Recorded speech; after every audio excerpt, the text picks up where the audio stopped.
I believe leadership starts with listening.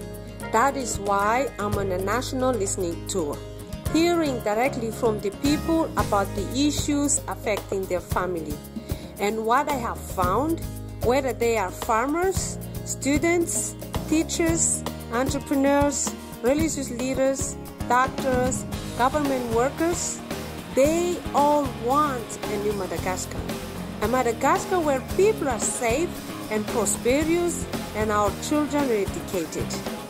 And after this tour, I am more confident than ever that working together we can give birth to a new Madagascar.